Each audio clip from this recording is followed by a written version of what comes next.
नई दुनिया मिल गई। एक बिना माँ बाप की लड़की थी। अपने ननिहाल में पाल पोस कर बड़ी हो रही थी। कुछ ही क्लास पढ़ा लिखा कर घर में ननिहाल वाले सारा काम करवाते थे। कभी कभी साग सब्जी लेने बाजार जाती रहती थी। एक दिन उसके लड़की से कहीं रुपया गिर गया। वह लड़की घबरा कर कई सब्जी वालों से कहने लगी कि आप मुझे सब्जी उधार दे दीजिए, मैं 2-4 दिन में आपको पैसे वापस दे दूंगी। लेकिन कोई सब्जी वाला उधार देने को तैयार नहीं था। यह बात एक लड़का सुनकर बोला कि मैडम, आपको कितने पैसों की ज़रूरत है? उसने 500 की नोट निकाल कर देते हुए बोला कि आपके पास जब हो जाएगा तो वापस दे देना। लड़की बोली कि सर, आपको कहाँ खोजूंगी? लड़का बोला कि मैं बहुत बड़ा आदमी नहीं हूँ, प्रतिदिन हम इसी समय सब्जी या फल लेने बाजार आया करते हैं। लड़की जब भी बाजार आती थी, लड़का भी संयोग से मिल जाता था। लड़की मिलकर बहुत शर्मिंदगी महसूस करती थी। लड़का भी कुछ नहीं कहता था। जब एक हफ्ता हो गया तो लड़की पूरी बात बताई कि सर, मैं अपने नलियान में रहती हूँ, सब्जी में से रोज़ कुछ पैसे बचाती हूँ तो वही इकट्ठा करके दे दूँगी। लड़का बोला कि हमें आपसे कोई पैसा नहीं चाहिए, अगर कभी भी ज़रूरत पड़े तो हम आपकी मदद और कर देंगे। उस दिन से वह लड़की जब देखती थी तो सर नमस्ते कहती थी। वह लड़का भी नमस्ते कहकर चल देता था, लेकिन उस लड़के से वह मिलकर बहुत खुश होती थी। लड़का भी उस लड़की से मिलने के बाद बहाने आया करता था। कभी कभी लड़की के ननिहाल वाले ताने मारते थे कि जवान हो गई है, मर भी नहीं गई, अब तो शादी का सारा खर्च हम लोगों को ही उठाना है।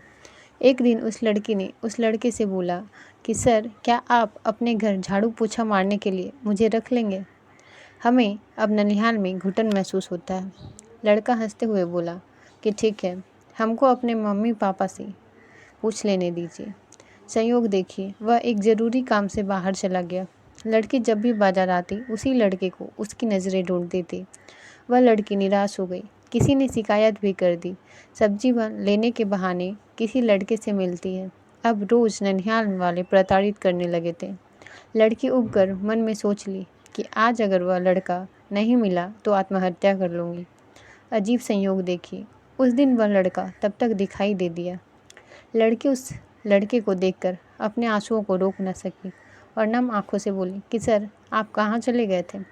लड़की के नम आंखों को देख लड़का बोला कि आपसे एक बात बोलूं, आप नाराज़ तो नहीं होंगी?